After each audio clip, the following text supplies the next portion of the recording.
Los libros de Primera y Segunda de Crónicas. Aunque en nuestras Biblias son dos libros separados, esa división no es original. Debido a la longitud del rollo, el libro fue dividido en dos, pero fue escrito como un solo libro con una narrativa coherente. En nuestras Biblias en español, Crónicas viene después de los libros de Samuel y Reyes, y la mayoría de Crónicas es en realidad contenido repetido de esos libros. Así que la mayoría de los lectores modernos, cuando llegan a Crónicas, piensan, espera un momento, acabo de leer todo eso, y se lo saltan. Y eso es una pena, porque el libro es realmente único e importante en la Biblia. En el orden judío tradicional de la Biblia, Crónicas es en realidad el último libro porque resume todas las escrituras judías. La primera palabra en el libro es Adán, el primer personaje en el principio de la historia, y el último párrafo anuncia el regreso de Israel del exilio. Ahora, no sabemos quién escribió este libro, pero por los detalles en él, podemos saber que fue producido por alguien que vivió un par de siglos después de que los israelitas regresaran del exilio en Babilonia. Ahora, para este autor, Jerusalén y el templo fueron reconstruidos hace algún tiempo, y sabemos por Esdras, Nehemías, que las cosas no andaban bien. La gran esperanza profética era que la ciudad y el templo fueran reconstruidos, que Dios viniera a morar entre su pueblo. El rey mesiánico vendría, y todas las naciones estarían bajo su gobierno pacífico, y nada de esto ha sucedido. Así que el autor de Crónicas ha reconfigurado estas historias de David y Salomón y los reyes del pasado para proveer un mensaje de esperanza para el futuro. Y vemos que él ha diseñado este libro para enfatizar dos temas evidentes. Primero, la esperanza del rey mesiánico venidero, y segundo, la esperanza de un nuevo templo. Profundicemos y verás estos temas a lo largo de todo el libro. Primera de Crónicas comienza con 9 capítulos de genealogías, largas listas de nombres, y las leerás y pensarás que esto es un poco aburrido, y puede que esto sea cierto para ti, pero en realidad son muy importantes. El autor está resumiendo la narrativa entera del Antiguo Testamento al nombrar a todos los personajes clave en las historias, y al hacerlo, él da forma a las genealogías para enfatizar dos linajes clave. Primero está la línea del rey mesiánico prometido, así que se dedica mucho espacio a trazar la línea de Judá que llevó hasta el rey David, a quien le fue dada la promesa mesiánica. Y luego de David, el autor traza la línea hasta sus días. La otra línea familiar que recibe mucha atención aquí es la del sacerdocio, los descendientes de Aarón, quienes, por supuesto, sirvieron en el templo. Así que desde el inicio puedes ver dos temas principales: la esperanza del autor de que el Mesías venga para construir un nuevo templo y segundo, su origen en estas antiguas genealogías. Ahora, después de eso, el autor continúa con las historias acerca de David, y la mayoría de ellas te resultarán familiares por el libro de Samuel, pero de nuevo, hay algunas diferencias realmente importantes. Primero que nada, el autor deja fuera todas las historias negativas de David, en donde él es retratado como débil o inmoral.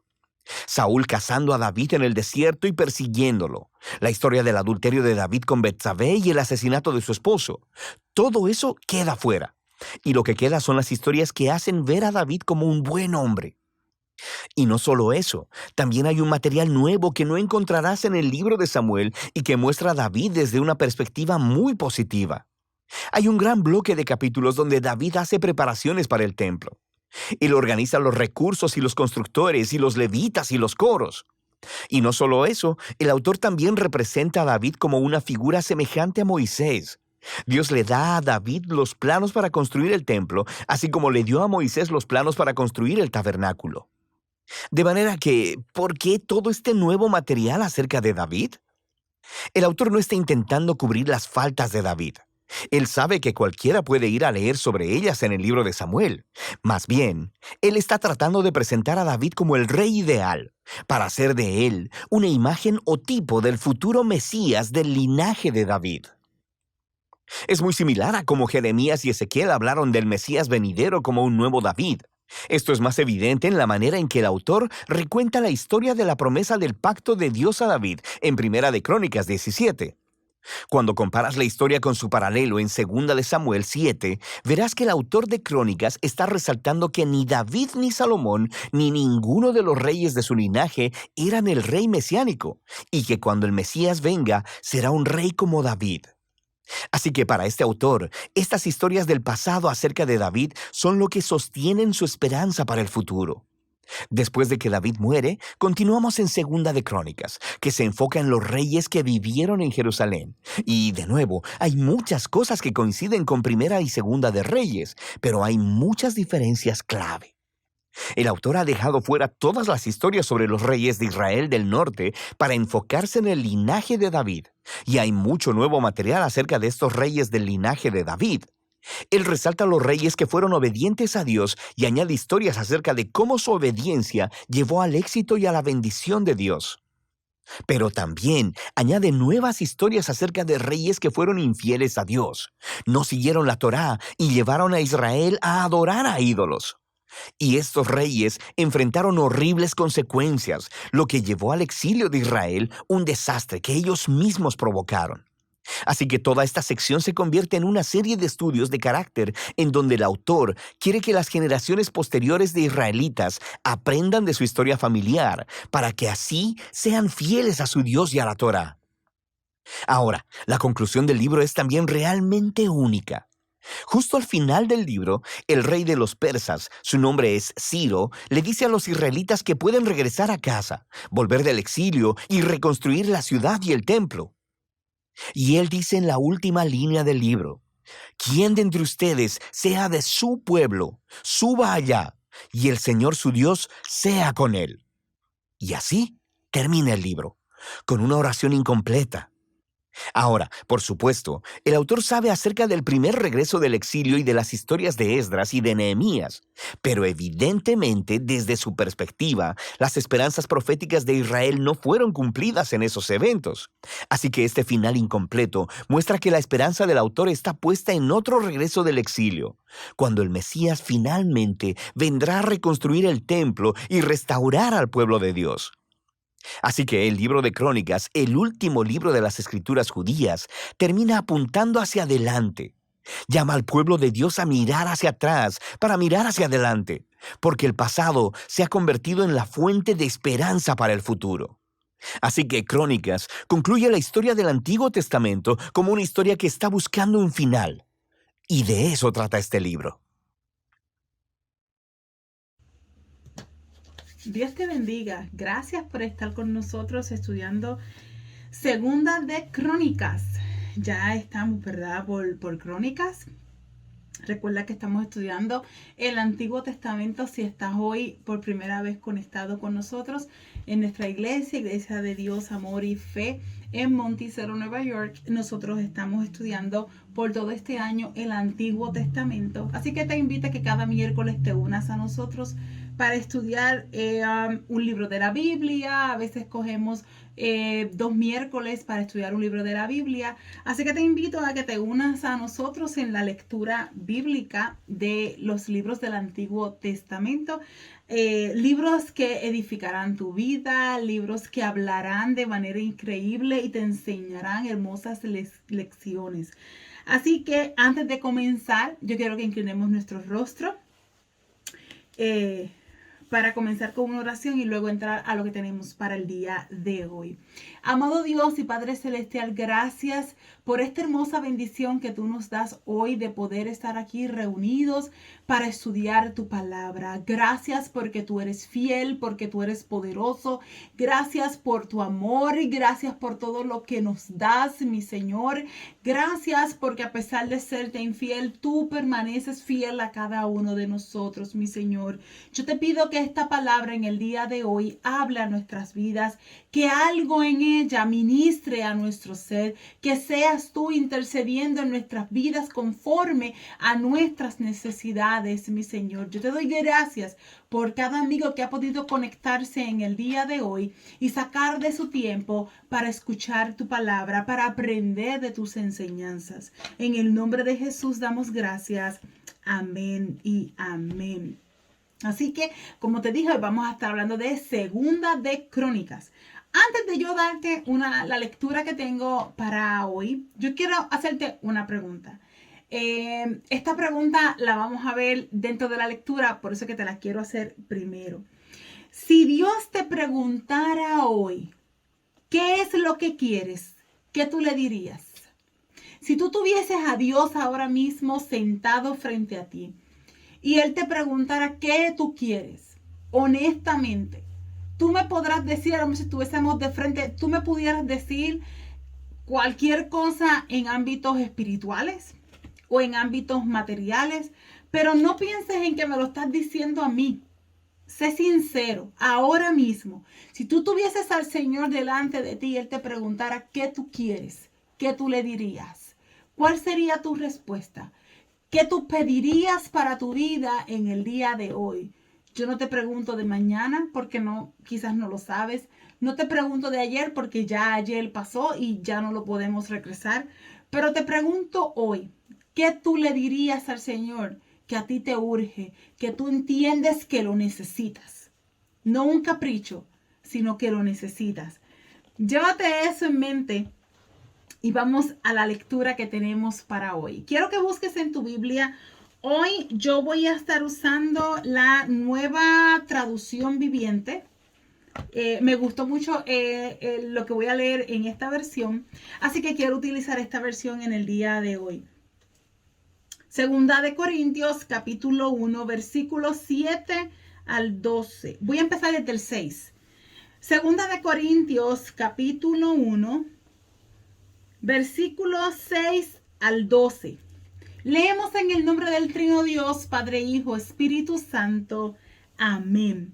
Allí, frente al tabernáculo, Salomón subió hasta el altar de bronce en la presencia del Señor y sacrificó sobre el altar 1000 ofrendas quemadas.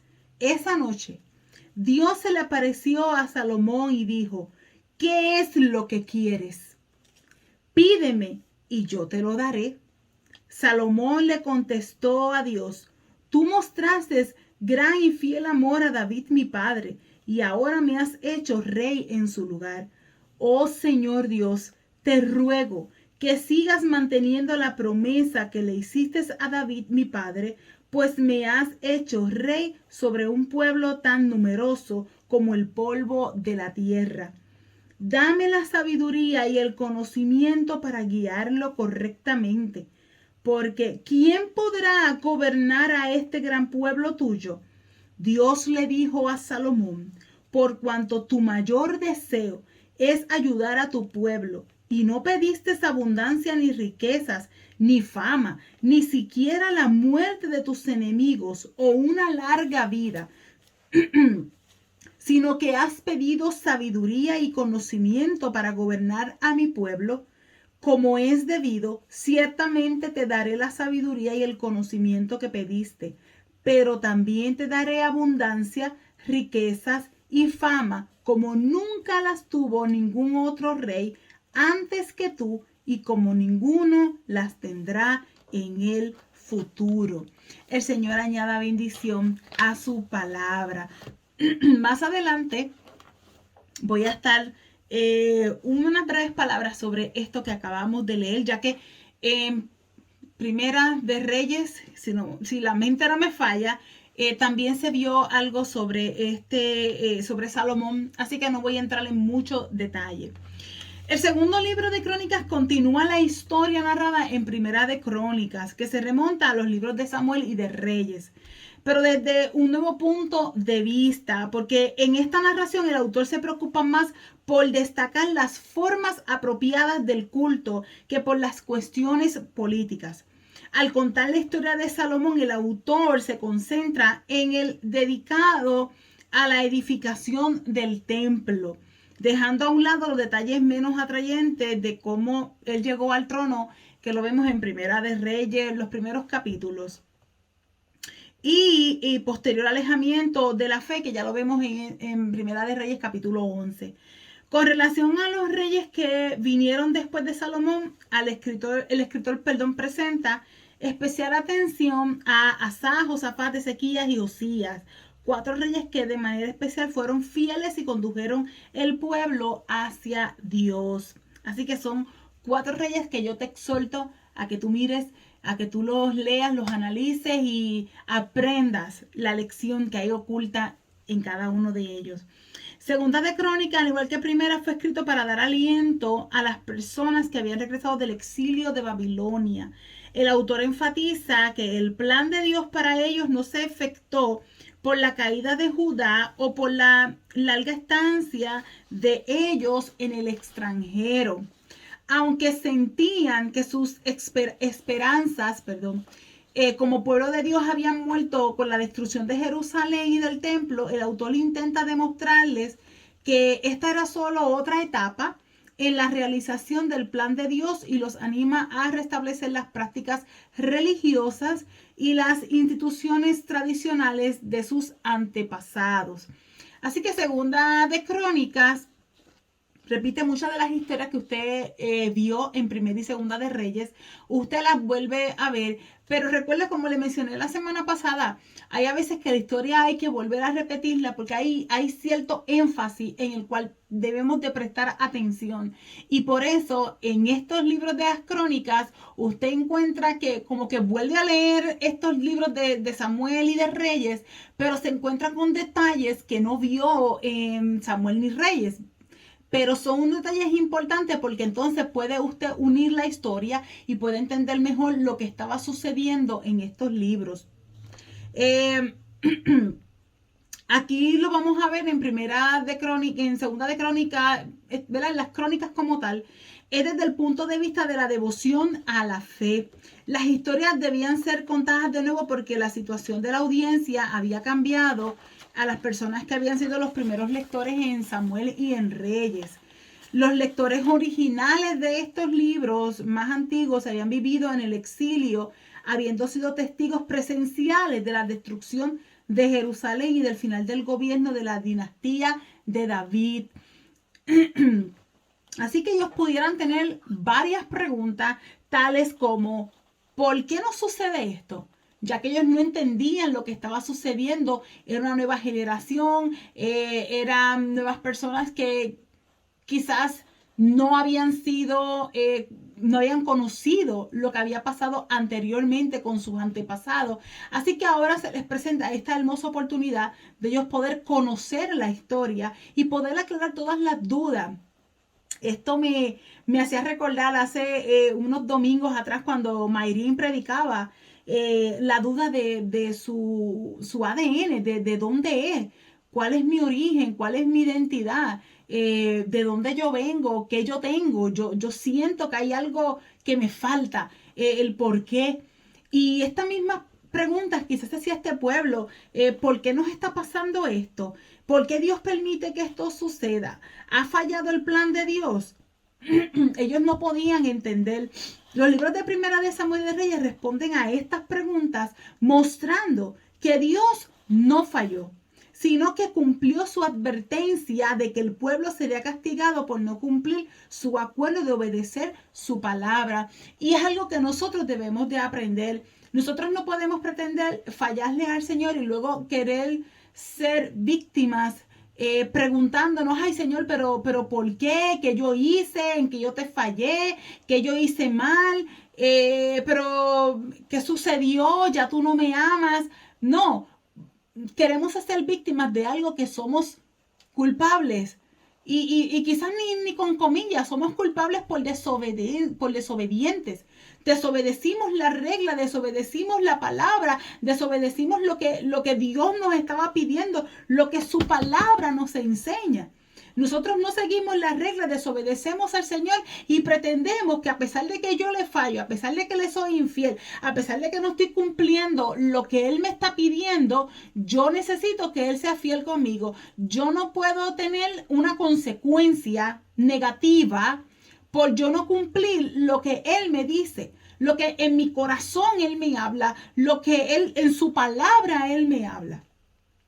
Así que eso es algo de lo que este pueblo, esta nueva generación debía de entender. Y le digo más, nuestra nueva generación, nuestros hijos, y aún nosotros debemos entender esto. Si nosotros le fallamos al Señor y nosotros nos han enseñado, por lo menos, pues gracias a papá Dios, nacida y criada en el Evangelio. Y siempre me han enseñado lo correcto, me han enseñado lo que la palabra enseña, que es correcto, y cómo obedecer al Señor y cómo cumplir sus mandatos y cómo los mandamientos están ahí para nosotros cumplirlos.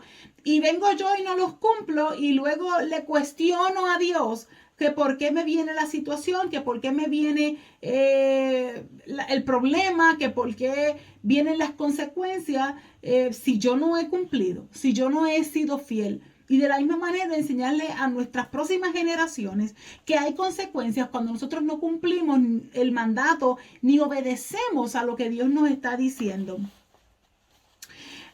Los libros de Samuel y Reyes responden a esas preguntas mostrando que Dios no falló, sino que cumplió su advertencia. Los libros de Crónicas entonces están dirigidos a personas que han regresado del exilio y sus preguntas quizás pudieran ser diferentes, pero basadas en las mismas preguntas que el pueblo tuvo en estos libros anteriores. En lugar quizás ellos preguntan, ¿por qué entonces esto no sucede a nosotros? Porque si mis padres fueron los que fallaron, hubo una consecuencia. Tus padres fallaron, se fueron al exilio y ustedes están en el exilio por lo que sucedió, para que aprendan a que ustedes no pueden cometer el mismo error que cometieron sus padres de fallar, de no cumplir, de no obedecer el mandato, para que ustedes no continúen en ese mismo patrón y permanecen en el exilio. Así que en Primera de Crónicas, la primera pausa en el relato del narrador, recuerden que se tiene como a Esdras, el escritor de las crónicas. Y el narrador hace una pausa en Primera de Crónicas, él hizo una pausa en Jabes.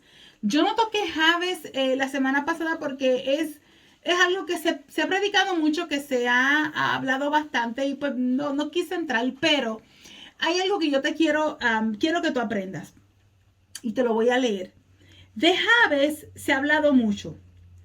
Jabes elevó una oración personal y pidió a Dios su bendición. Deseaba tener más tierras, que la mano de Dios lo protegiera del mal y que lo librara de perjudicar a otros. En este pasaje no sugiere que debamos repetir esa oración, mucho menos que la empleemos como una fórmula para recibir bendiciones. La oración de Jabes debería sernos de ejemplo por su sinceridad y fervor. Muchas personas toman esa oración pensando de que al repetirla voy a recibir bendición en mi vida. Y si se dan cuenta, él hizo una oración sincera. Él hizo una oración de corazón. Yo necesito bendición, pero yo no quiero que la bendición que yo vaya a recibir me vaya a hacer daño. Es lo que Jabes está invocando. E invocó, él clamó, él le pidió al Señor: ensancha mi territorio, bendíceme, pero no permitas que esa bendición me aleje. Así que eso es lo que nos enseña, esa oración que hubo en Primera de Crónicas, nos enseña eso.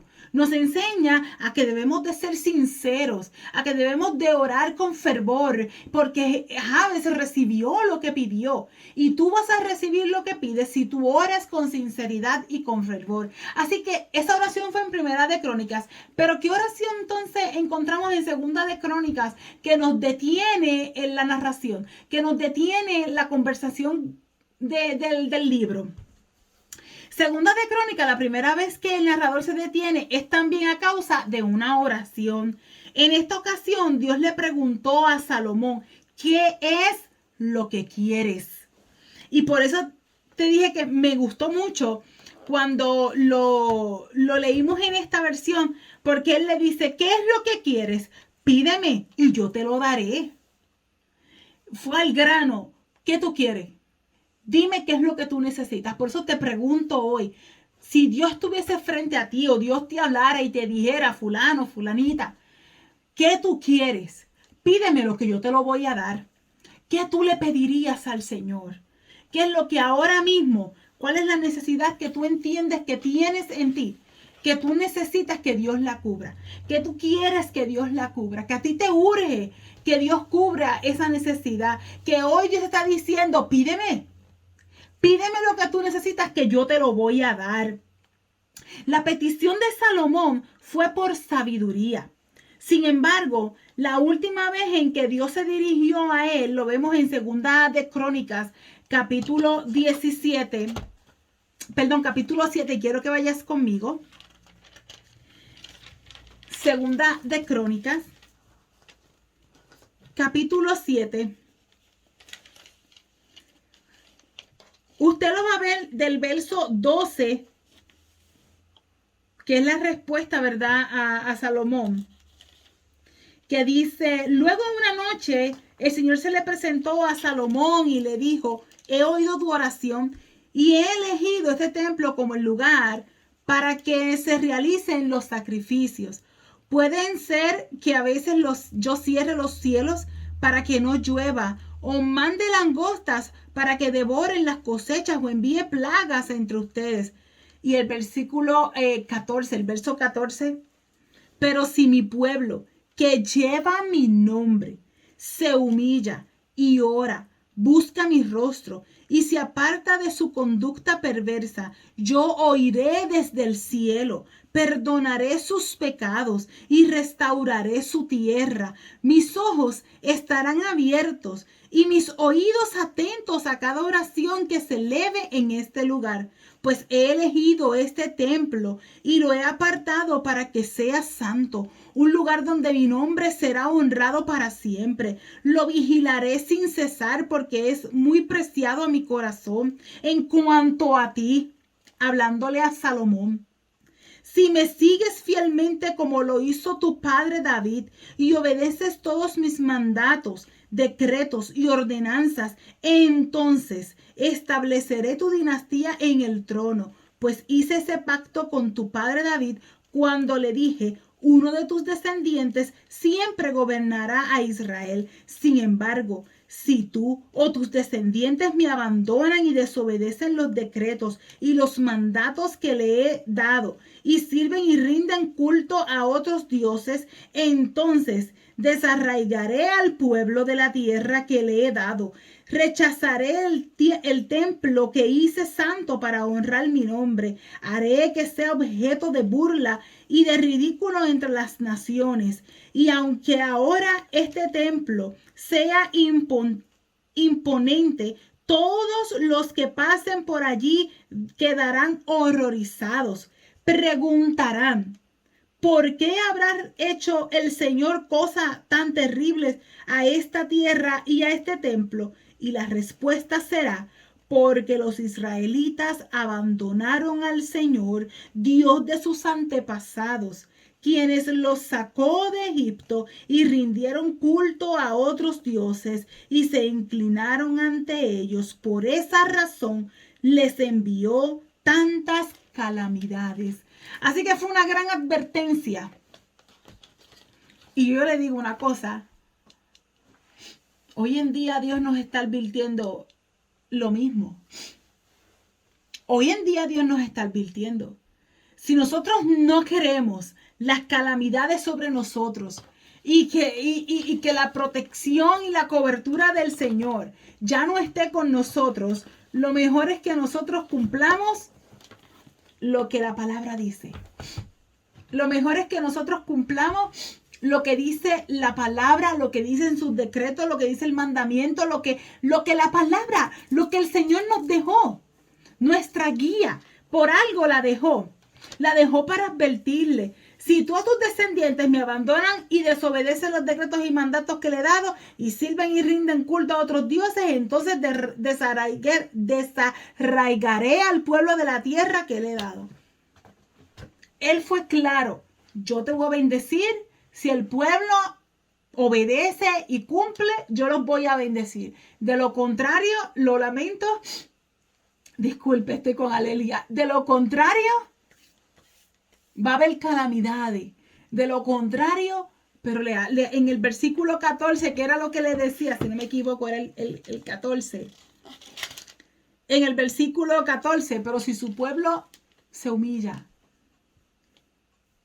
yo voy a escuchar, yo voy a sanar, yo voy a bendecir. Tristemente, este es el final ¿verdad? De la historia, al leer el libro recuerda que no se trata de cuán bien se comienza la carrera, sino de qué tan bien se termina. Buscar a Dios es sabiduría, abandonarlo es necedad. Sencillo. Buscar a Dios sabiduría, abandonarlo es necedad. Esto no es una verdad solo para los líderes, sino también para todo el pueblo. Una nación que honra a Dios, será próspera. Una que no lo hace experimentará devastación. Enfocándose primeramente en el reino del sur, el escritor menciona el templo, el sacerdocio, el pacto de Dios, los reyes, ¿verdad? Y los reyes para poder centrar el tema principal que él desarrolla en este libro. Al final del libro, cuando vayas leyendo te vas a dar cuenta que al final del libro es acerca de la decadencia de la nación causada por el alejamiento de Dios en los gobernantes y en el pueblo. Este libro de Segunda de Crónicas demuestra que la historia tiene que ver con la fe. Aún más, dice que la fe tiene que ver con la vida. Está dirigido a las necesidades prácticas de la comunidad. Cuando Salomón y los reyes posteriores de Judá fueron desobedientes a Dios, fueron obedientes a Dios, recibieron bendición. Cuando se rebelaron contra él, fueron maldecidos y fueron castigados.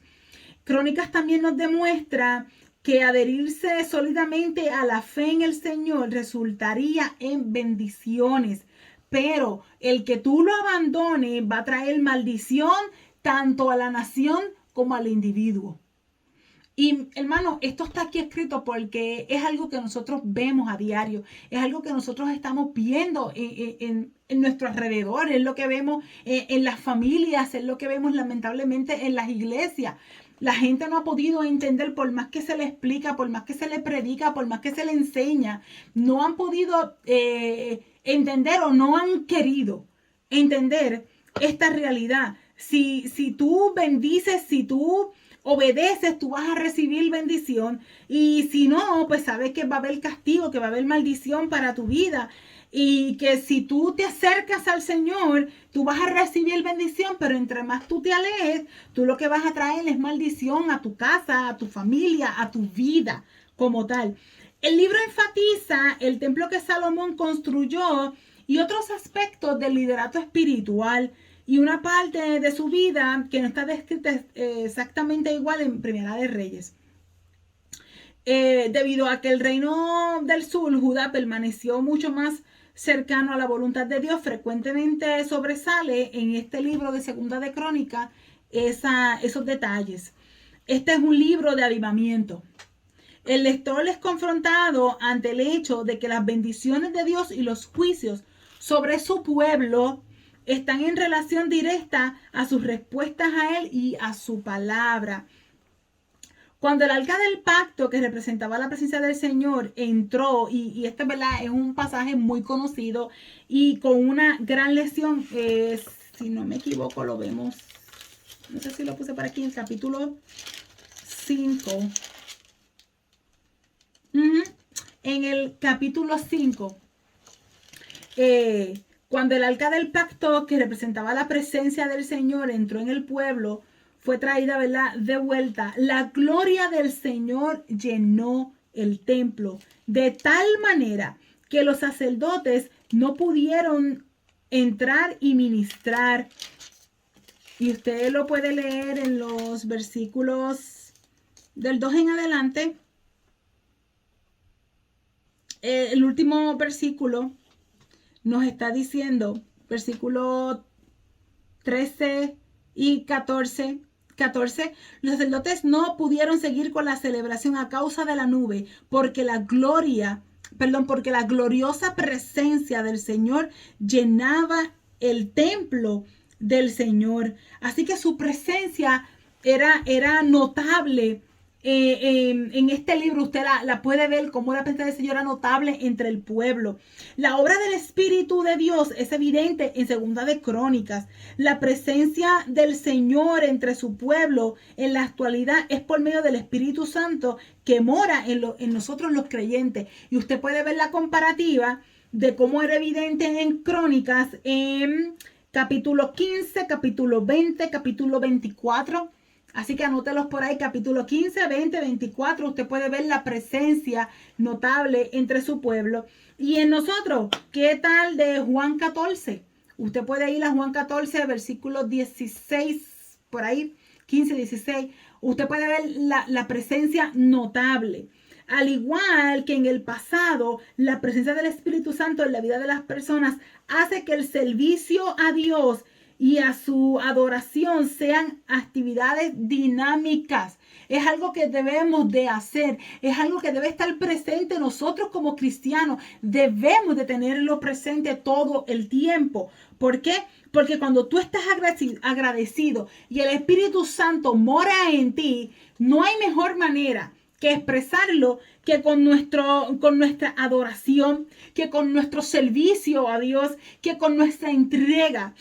Así que permitamos que el Espíritu Santo se manifieste. Si tú lo tienes, si habita en tu vida, permítelo que Él se manifieste. Que se manifieste como adorándolo, exaltándolo, sirviéndole, obedeciéndole, cumpliendo su palabra, en la búsqueda de Él. De esa es la manera en que nosotros reflejamos cómo el Espíritu Santo habita en nosotros. Cuando lo dejamos que Él sea el dueño de nuestra vida. Cuando le permitimos que Él sea el que maneje nuestra vida como mejor a Él le plazca. De esa manera es que nosotros demostramos que el Espíritu Santo habita en nosotros. Nosotros somos el templo donde Él habita y como tal debemos de permitirle que Él se manifieste como así Él desee, porque es su casa, es donde Él habita, y si Él habita es porque esa es su casa. Así que viendo un poco los versículos que estábamos, que leímos al principio, ¿verdad? Los versículos del 6 al 12, hay una enseñanza que nos deja el escritor. En el versículo 7 comienza, ¿verdad?, diciendo que esa noche Dios se le apareció a Salomón y le pregunta qué es lo que quieres que le pida, que Él se lo va a dar. Esta era una promesa increíble. Y quizás muchos dirán, ya yo quisiera que Dios me dijera algo así. Ya yo quisiera que Él se apareciera y me preguntara qué yo quiero que Él haga. Dios parecía ofrecer a Salomón lo que sea que él deseara. Esto no solo fue porque Salomón sacrificara 1000 animales, fue porque su corazón estaba rendido a Dios y Dios quería trabajar algo en Salomón a través de esa oferta y de esa respuesta. Así que ahí estamos viendo una gran enseñanza. No era porque pues Salomón ofreció esa cantidad de animales que entonces ahora Dios lo iba a premiar para que entonces él fuera mejor, fuera el mejor rey, sino porque él estaba viendo más allá. Y Dios te conoce, Dios me conoce. De aquí para afuera yo puedo decir 1000 cosas, pero lo que hay aquí, eso lo conoce el Señor. Lo que verdaderamente yo pienso, lo que verdaderamente yo siento, lo que verdaderamente yo creo, el Señor lo conoce. Yo podré decir de aquí afuera cualquier cosa, pero lo que hay aquí, Dios lo conoce. Y Dios sabe lo que tú estás pensando, lo que tú estás sintiendo, lo que tú estás pasando. Tú podrás decir, pero Dios conoce la realidad. Dios conoce en verdad quién tú eres. Dios sabe lo que tú necesitas y lo que tú quieres en realidad. La reacción natural al leer esta promesa de Dios para Salomón, ¿verdad? Lo normal, lo natural que tú pudieras pensar es desear que nosotros tuviéramos tal promesa. Pero yo te quiero decir algo y yo quiero que tú anotes ahí las citas bíblicas por si no te las sabes. Nosotros también tenemos esa promesa. Dios nos las dio Y la podemos encontrar en el Nuevo Testamento, 3 citas bíblicas. Mateo 7:7, que es lo que dice: pedid y se os dará, buscad y hallaréis, llamad y se os abrirá. Así que ahí tienes la primera. Tú pensabas que Dios no te lo estaba preguntando, Dios te lo acaba de preguntar. Dime qué quieres, dime qué tú quieres, yo lo voy a hacer. ¿Cuál fue la pregunta? ¿Qué es lo que quieres? ¿Qué le preguntó a Salomón? ¿Qué es lo que quieres? Pídeme y yo te lo daré. Pues ahí tiene, Mateo 7:7, Dios te está diciendo: piden y yo te lo daré, busca y hallaréis, llama y se va a abrir. Pero ¿qué nos dice Juan 15:7?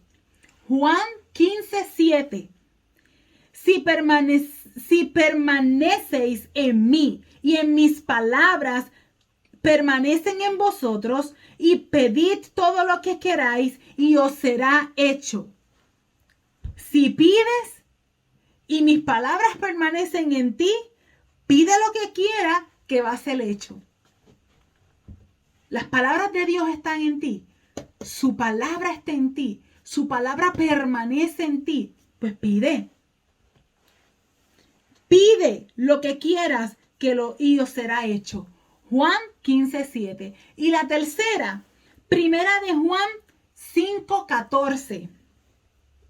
Y esta es la confianza que tenemos en Él, que si pedimos alguna cosa conforme a su voluntad, esa es una clave. Dice que Él nos oye, pero para que Él te escuche, tú tienes que pedir conforme a su voluntad, porque tampoco Dios va a permitir sobre tu vida algo que no es de bendición.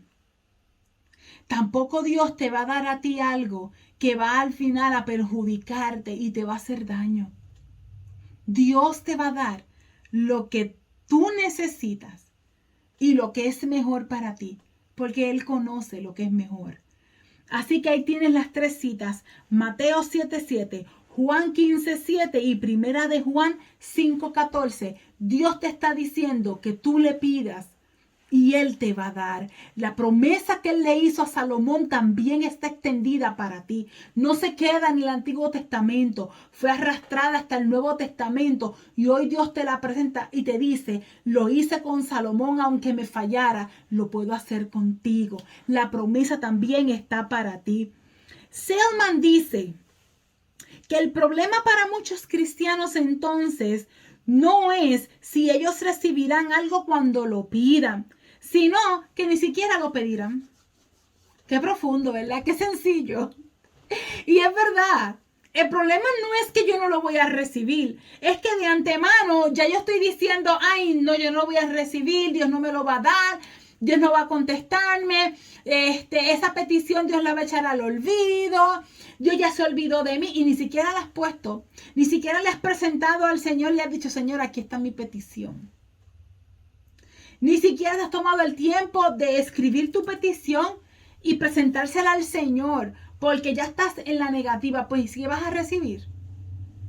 ¿Qué vas a recibir si ahora mismo ya temes pedir, ya temes expresarle al Señor lo que tú sientes? Así que en los versículos del 8 en adelante está la conversación que Salomón pide más que una gran ciencia. Él quería sabiduría. Según Primera de Reyes capítulo 3, la quería en su corazón, no solamente en su cabeza. Sabiduría en hebreo es hokman. Este término también puede traducirse habilidad, experiencia o astucia. El vocablo hebreo no significa realmente ser sabio de pensamiento ni poseedor de conocimiento, tal como se entiende hoy por la palabra sabiduría. La segunda petición de Salomón fue conocimiento. Conocimiento es mada en hebreo, que significa pensamiento. Lo que estaba pidiendo era buen juicio y sano pensamiento. Y Salomón pidió la ciencia y la sabiduría necesaria para ser un buen rey. Él sabía que él necesitaba para lo que Dios le estaba poniendo en sus manos. ¿Qué tú necesitas que Dios ponga hoy en la nueva tarea que te puso? En la encomienda que te pusieron en tu trabajo, en tu iglesia, en lo nuevo que estás emprendiendo quizás en tu familia. Quizás eres nuevo padre, son nuevos padres, acaban de tener un hijo, o a lo mejor están comenzando un matrimonio, una familia, estás en un nuevo trabajo, tienes una nueva posición en tu trabajo, lo que sea, el ministerio, quizás algo que nunca habías hecho y Dios hoy te da la oportunidad de que tú lo hagas. Y lo digo por experiencia, nunca, sí vengo de mi familia donde mi papá trabajó con los niños por muchos años. Y yo ayudaba a mi papá y lo veía trabajando con los niños y llegué a dar clases en los residenciales de Puerto Rico, en mi pueblo, en Salinas, a los niños, pero no lo mismo como ahora dirigir el ministerio de niños. Es un reto que me atreví a aceptar por mis niñas y es algo que hoy mismo, mientras revisaba mis notas, le decía, Señor, yo necesito que tú me des la sabiduría para yo trabajar con la niñez. Yo necesito la sabiduría para yo enfrentar este nuevo reto. ¿Cuál es lo que hoy le puedes pedir al Señor? ¿Qué es lo que necesitas en ámbito de familia? Quizás ayúdame a la sabiduría para ayudar a criar a mis hijas, ayudarlas a que ellas puedan encaminarse en bien, que ellas hagan bien en la escuela, que hagan bien en la iglesia, que puedan servir al Señor de todo su corazón y aprender que aunque el camino no es fácil, pero cuando estamos agarraditos del Señor, lo podemos lograr y todo es mucho mejor. Así que son muchas cosas en las cuales nosotros pudiéramos preguntarle y pedirle al Señor, pero hoy Dios nos enseña que Él está presto para hacerlo. Ya estoy por terminar. El gran templo construido por Salomón no fue diseñado para durar por siempre. Solo 150 años después, necesitaba ser reparado de la decadencia y deterioro por futuras generaciones, quienes habían vuelto a la idolatría, y usted puede ver eso en Segunda de Reyes.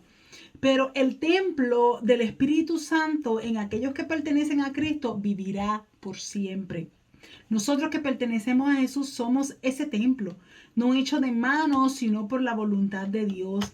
El Espíritu que vive en nosotros jamás se apartará de nosotros y un día nos entregará a salvo en las manos de Dios. Ningún templo terrenal tiene esa promesa. Al igual que todas las referencias a los reyes y templos en el Antiguo Testamento, vemos en ello un reflejo del verdadero Rey de Reyes, Jesucristo, y del templo del Espíritu Santo, su pueblo. Aún el mejor de los reyes de Israel tuvo los fracasos de todos los hombres pecadores y condujo erróneamente al pueblo. Pero cuando el Rey de Reyes venga a vivir y a reinar, él mismo se establecerá con el trono sobre la tierra, como el legítimo heredero de David. Solo entonces tendremos un Rey perfecto que reinará en justicia y santidad, acerca de lo que el mejor Rey de Israel solo pudo soñar. Amado Dios y Padre Celestial, gracias. Gracias por esta palabra. Yo te pido que haya hablado a nuestras vidas, que haya hecho la obra, que hayamos aprendido y que esta cale en nuestro profundo corazón y que continúe trabajando y podamos entender que aún hay una promesa para nosotros, como la hubo hacia Salomón, donde tú le preguntabas, ¿qué es lo que quieres? Yo te lo voy a dar. Tú lo mismo nos dices a nosotros que podemos pedir y tú nos vas a dar. Mientras cumplamos con tu palabra, tú bendices. Yo te doy gracias en el nombre de Jesús. Amén. Gracias por acompañarnos. Dios te bendiga.